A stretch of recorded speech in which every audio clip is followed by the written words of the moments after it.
آج قوم کو یہ اقبال کو کیوں نصاب سے نکالا گیا؟ پہلے اقبال پڑھایا جاتا تھا، نصاب میں نکال دیا گیا. کیوں؟ اس لیے کہ اقبال نے بھی جو فکر مسلمانوں کو دی تھی، قرآن سے محبت کی، رسول اللہ سے عشق کی، اور امام علی مقام امام حسین رضی اللہ تعالیٰ عنہ کے مشن کی، وہ فکر اگر قوم کے بچوں میں چلی گئی تو ان یزیدیوں کا ہم نوا کون ہوگا؟ انہوں نے چاہا کہ مسلمان بچوں کو کسی طرح ہم یزیدیت کی فکر میں جکڑیں، اپنا غلام بنا کے رکھیں، اس لیے انہوں نے اقبال کو نصاب سے نکال دیا. میں تو کئی اشعار اقبال کے آج لے آیا تھا اور سوچا تھا کہ اس کو موضوع بناؤں گا، لیکن وقت نہیں ہے. ایک اقبال کی بات میں آپ حضرات کو کروں تو کچھ بات سمجھ آ جائے. اقبال نے کربلا سے کیا سیکھا اور اقبال نے کربلا کی فکر کو کس طرح بیان کیا. اللہ اکبر. اقبال نے کہا کہ واقع کربلا کو رسماً مت سنو، واقع کربلا کو رسماً بیان مت کرو، کیونکہ رسماً جو کام کیا جاتا ہے اس میں روح نہیں ہوتی. وہ کہا نا اس نے، اقبال نے، کہ رہ گئی اذان روح بلالی نہ رہی. اذان تو سارے ہی دے رہے ہیں، تکبیریں تو سارے ہی پڑھ رہے ہیں. ابھی ایام تشریق میں ہم نے 4 دن تکبیریں پڑھی نا تکبیریں، لیکن کیا نتیجہ آیا ان تکبیروں کا؟ ہم نے عید الاضحیٰ میں تکبیریں پڑھ لی، کیا نتیجہ آیا ان تکبیروں کا؟ اور تکبیر تو وہ ہے کہ اگر تکبیر کوئی پڑھے تو پھر امریکہ جیسا سپر پاور بھی قدموں میں آ جاتا ہے. پڑھے تکبیر، شور تکبیر سے تھر تھراتی زمین. صحابہ علیہم رضوان تکبیر پڑھتے تھے تو کفر ہل جاتا تھا. کربلا میں تکبیر پڑھی گئی تو پوری یزیدیت، اس کی فکر زمین بوس ہو گئی. لیکن آج میں اور آپ ابھی اللہ اکبر کہیں گے، لیکن ہم نے اللہ اکبر کہہ کے یہی سوچنا ہے کہ سلام کب پھرے گا. اور وہ جب اللہ اکبر کہتے تھے تو پھر سلام کی انہیں فکر نہیں ہوتی تھی، زندگی قربان کر دیتے تھے. یہ فرق ہے ہماری تکبیر میں اور اس تکبیر میں. اقبال نے کہا کہ صدق خلیل بھی ہے عشق اور صبر حسین بھی ہے عشق. حضرت سیدنا ابراہیم خلیل اللہ آپ کا نعرے نمرود میں جاتے ہوئے یہ کہنا کہ جبریل مجھے تم سے کام نہیں ہے، جس نے تمہیں بھیجا ہے وہ جانتا ہے.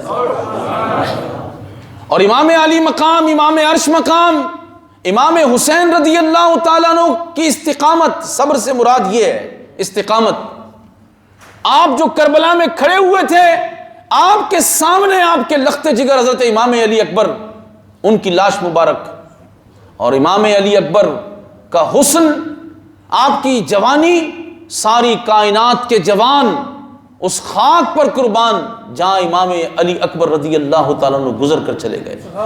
ساری کائنات کے بچے اس خاک پر قربان جہاں سیدنا امام علی اصغر کے قدم لگے. سارے بہادر اس خاک پہ قربان جس پہ سیدنا عباس علم بردار کے قدم لگے. سارے جوانوں کی جوانی اس خاک پر قربان جس پر حضرت امام قاسم نے قدم رکھے. تو آپ نے فرمایا کہ امام علی مقام امام حسین کی استقامت، آپ کا صبر، یہ اصل میں عشق رسول صلی اللہ تعالی علیہ وسلم کی وجہ سے ہے. آپ نے رسول اللہ سے محبت کی وجہ سے یہ کیا. اور اگلی بات جو اقبال نے قوم کو سمجھائی، کاش یہ بات ہمیں سمجھ میں آ جاتی. آپ نے فرمایا مارکہ وجود میں بدر و حنین بھی ہے عشق. مارکہ وجود، اللہ اکبر.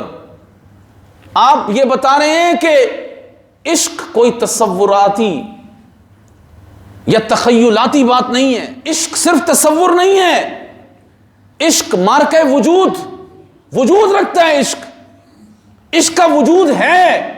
یہ مت سوچو کہ عشق رسول کوئی تصوراتی بات ہے، کوئی خیالی بات ہے. نہیں، عشق رسول کو اگر تم نے وجود کی صورت میں دیکھنا ہے تو بدر کو دیکھو. میں آپ کو کسی فضیلت بتاتا نا، ابھی کسی کام کی یہ پڑھو تو یہ ہو جائے گا، تو آپ بولتے سبحان اللہ.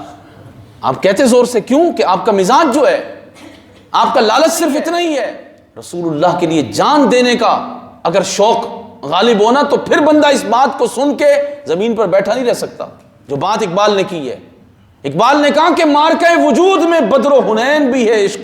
کیا مراد ہے یہ؟ اگر تم عشق کا وجود دیکھنا چاہتے ہو، بدر میں صحابہ کی کیفیت کو دیکھو. بے سر و سامانی کے عالم میں ہیں، سامنے اتنا قوت والا دشمن کھڑا ہے، 1000 کی تعداد ہے، یہاں 305 صحابہ ہیں، مگر وجود عشق کا یہ ہے کہ کسی ایک کو بھی کوئی پریشانی نہیں ہے، ہر ایک رسول اللہ پہ فدا ہونے کے لیے تیار ہے۔ یہ ہے عشق کا وجود۔ جب حضرت حمزہ آگے بڑھتے ہیں، حضرت علی المرتضیٰ آگے بڑھتے ہیں، حضرت عبیدہ آگے بڑھتے ہیں، حضرت سیدنا صدیق اکبر آگے بڑھتے ہیں، حضرت ابو عبیدہ بن جراح آگے بڑھتے ہیں، اللہ اکبر۔ جب سعد ابن معاذ کہہ رہے ہیں کہ ہم آپ کے دائیں بھی لڑیں گے، بائیں بھی لڑیں گے، آگے سے بھی لڑیں گے، پیچھے سے بھی لڑیں گے، حضور ہم سے ہمارا مال لے لیں، جو چاہیں لے لیں، آپ حکم تو فرمائے سمندروں میں گھوڑے ڈال دیں گے۔ یہ ہے عشق کا وجود جو اقبال نے قوم کو سمجھایا۔ اگر عشق دیکھنا ہے تو بدر میں آ جاؤ، عشق دیکھنا ہے تو بدر میں آ جاؤ۔ جب سیدنا حمزہ 2 ہاتھوں میں تلوار لے کر حضور کے گستاخوں کو ایک دن میں 34 گستاخوں کو واصل جہنم کر رہے ہیں، یہ عشق کا وجود ہے، تصور نہیں ہے عشق۔ مارکہ وجود میں بدر و حنین بھی ہے عشق۔ بدر میں آ جاؤ، احد میں آ جاؤ، جب حضرت سیدنا مصعب ابن عمیر مسلمانوں کا علم لے کے کھڑے ہوئے، یہ وجود ہے عشق کا۔ جب حضرت سیدنا سعد ابن ابی وقاص 1000 تیر دشمنان اسلام پر پھینک رہے ہیں، اقبال کی فکر کو یہ کیوں زندہ ہونے دیں گے؟ کیوں آج میڈیا پر اقبال پڑھایا جائے؟ کیوں نصاب میں اقبال پڑھایا جائے؟ اگر یہ شعر پڑھا دیا گیا تو ان کفر کے نمائندوں کی تو ٹانگیں الٹی ہو جائیں گی سب کی۔ یہ سارے کے سارے یہ جو اقتدار کے مزے لے رہے ہیں، مزے ختم ہو جائیں گے۔ قوم ان سے پوچھنے لگے گی تم کون لوگ ہو؟ قوم ان سے پوچھے گی کہ تم کون لوگ ہو؟ تمہارا تو کوئی تعلق نہیں ہے اسلام کی فکر سے، حسینیت کی فکر سے، تم تو یزیدی نمائندے بنے ہوئے ہو، تم نے تو ظلم کی، بربریت کی انتہا کی ہوئی ہے، تم نے تو حضور کے دین کا نام لینے والوں کو اٹھا کے جیل میں ڈال دیا ہوا ہے، تم نے تو عافیہ صدیقی بیچ دی، تم نے تو بہت کچھ بیچ دیا، اب تم مندر بنا رہے ہو، اب تم سکھوں سے جفیاں ڈال رہے ہو، تمہارا کوئی تعلق نہیں اسلام سے۔ اس لیے اقبال نہیں پڑھایا جا رہا۔ اگر عشق کا وجود دیکھنا ہے تو اقبال کہہ رہے ہیں کہ آؤ تبوک جاتے ہوئے صحابہ کو دیکھو جو ایک کھجور کی گٹھلی چوس کر آدھی دوسرے کو دے رہے ہیں، چل ملاتی ہوئی گرمی ہے، پوری معیشت کھجور پر کھڑی ہوئی ہے نا مدینہ طیبہ کی، اس معیشت کو چھوڑ کر صحابہ حضور کے ساتھ تبوک جا رہے ہیں۔ کسی ایک نے بھی نہیں کہا حضور کھجور پکنے کو تیار ہو چکی، بس چند دنوں کی بات ہے پھر چلے جائیں گے روم کے خلاف۔ نہیں حضور آپ نے فرما دیا ان کھجوروں کی کیا حیثیت ہے، اس معیشت کی کیا حیثیت ہے، ہم جان دینے کے لیے آپ کے لیے تیار ہو چکے۔